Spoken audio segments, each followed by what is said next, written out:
Mrs. Johnson's husband, Harold, stood before the kitchen sink, wrench in one hand, a dripping faucet in the other. Just a small leak, he reassured his wife, who was watching from the living room, her eyes fixed on him.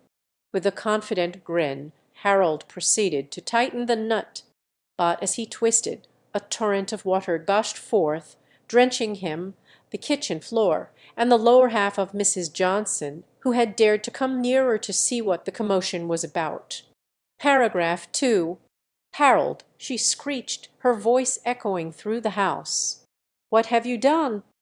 He stared at her, then at the flood spreading through their once tidy kitchen. The water had already reached the electric outlets, and the smell of wet wires filled the air. It was just a small leak, he repeated, his grin fading as he took in the damage. His wife glared at him, her eyes narrowing. "Next time, call a plumber," she snapped. Paragraph 3. Harold nodded, soaked and chagrined. But as he turned to leave the room something caught his eye. The water had formed a small, perfect heart shape on the kitchen tile. "Well, at least I gave you a Valentine's Day surprise," he called out, earning him a roll of her eyes and a resounding door slam.